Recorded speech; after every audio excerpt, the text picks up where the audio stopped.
Bismillahirrahmanirrahim. Perbezaan sikap di antara Abu Talib dan Abu Lahab.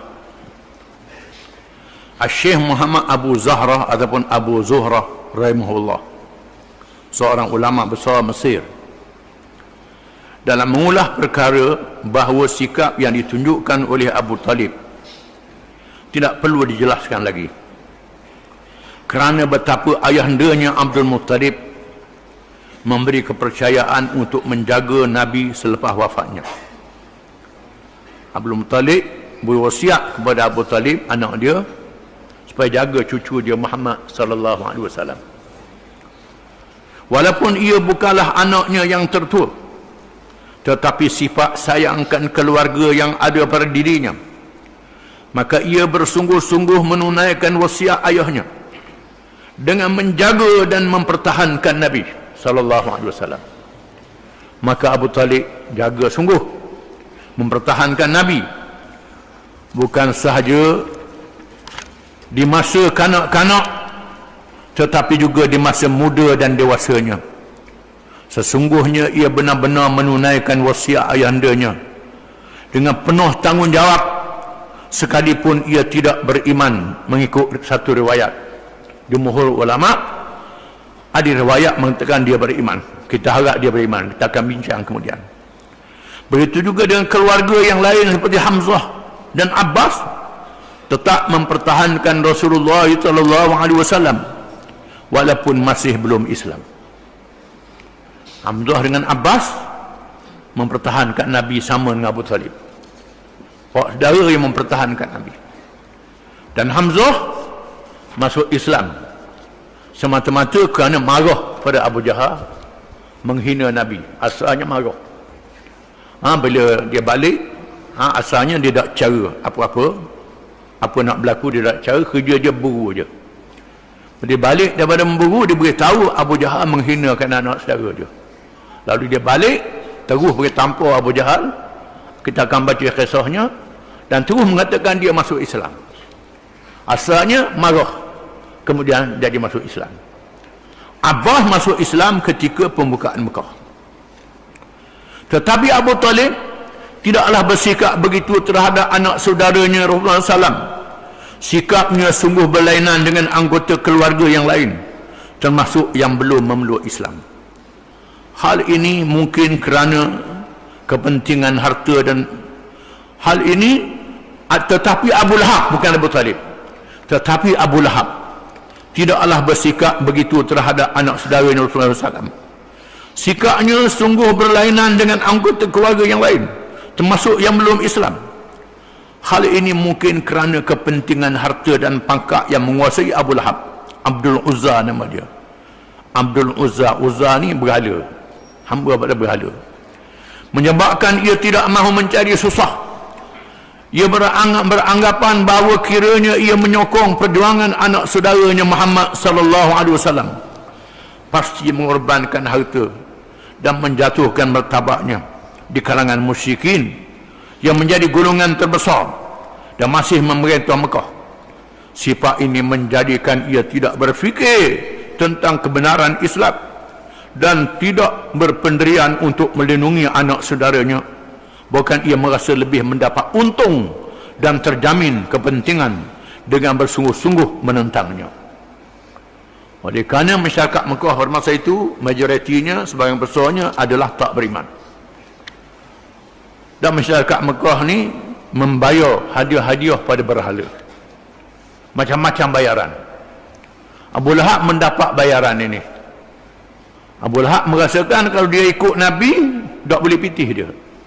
Ni jatuh pangkat dia di kalangan besar penduduk Mekah yang tak ikut Nabi, kerana kepentingan dunia, kepentingan pangkat, kepentingan harta. Maka Abu Lahab sanggup bersungguh-sungguh menentang anak saudaranya Muhammad sallallahu alaihi wasallam, walaupun dia tahu benarnya, amanahnya, baiknya, mulia akhlaknya, dia tahu daripada awal lagi, tetapi dia menentang Nabi kerana kepentingan dunia semata-mata. Maka dia tak dapat hidayah. Menunjukkan bahawa mereka yang tujuan hidupnya kerana dunia, lupa pada Allah Ta'ala, walaupun dia puas darah Nabi, tak dapat hidayah. Ingat baik-baik, kalau kepentingan dunia lebih pada Allah Ta'ala, duduk berasa rezeki dia orang beri, bukan Allah Ta'ala beri, duduk berasa nyawa dia orang yang jaga, bukan Allah Ta'ala yang jaga, duduk berasa kehidupan dia ialah dunia, bukan Allah Ta'ala bawa ke akhirat. Kalau percaya pun sikit-sikit je, maka orang macam ni tak dapat hidayah daripada Allah Ta'ala. Termasuklah hari ni pun, kalau orang tu sikap dia, perangai dia begitu, kerja dunia semata-mata, tak dapat hidayah daripada Allah Ta'ala.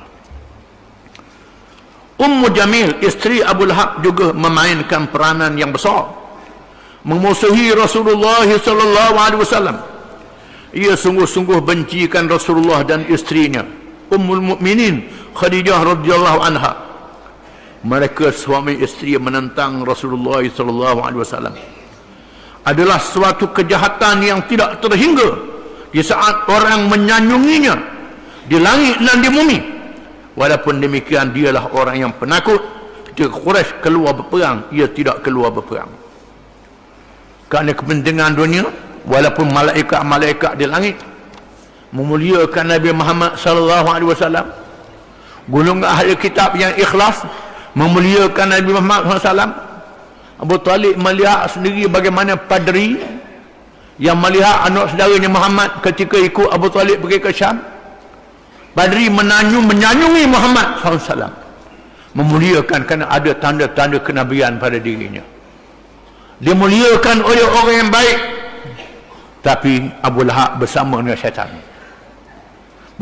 syaitan, lupa hubungan keluarga dengan Nabi SAW kerana jaga kepentingan dunia, maka Abu Lahab tak dapat hidayah.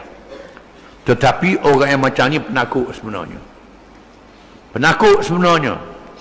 Bila Abu Jahal mengerahkan penduduk Mekah keluar berperang di Badar untuk memerangi Nabi Muhammad SAW, Abu Lahab tak keluar, duduk di Mekah menakut baik.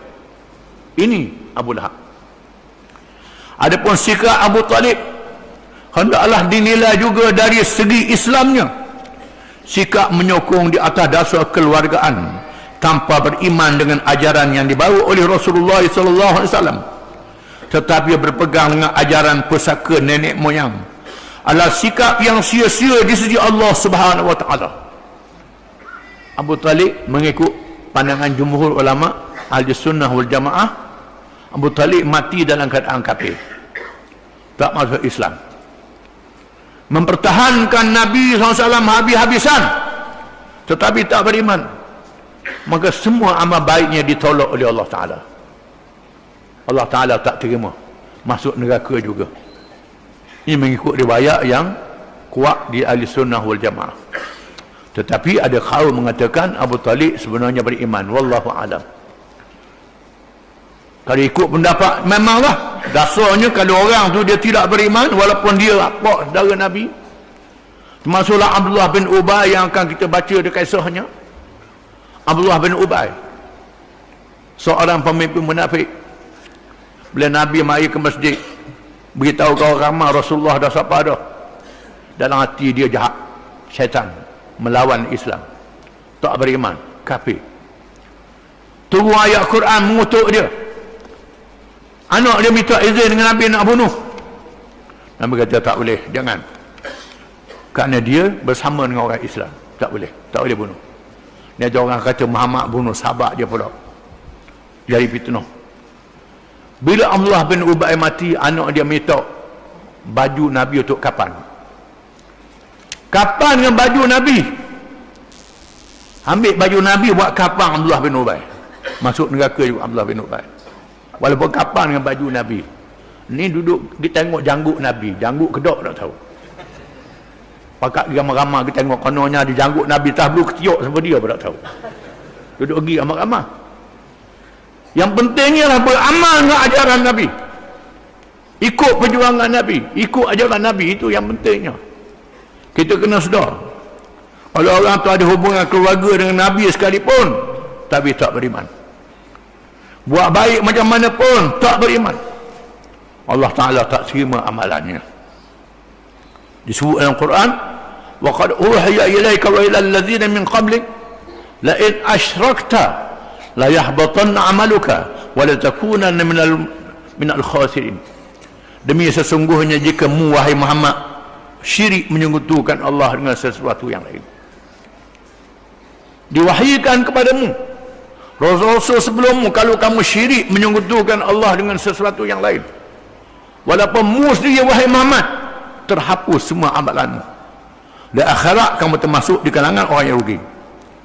Walau betapa sayangnya Rasulullah SAW terhadap bapa saudaranya, dan bapa saudaranya tetap dalam keadaan begitu, adalah menjadi satu ujian kepada Rasulullah SAW dan menjadi iktibar yang mendalam kepada kita.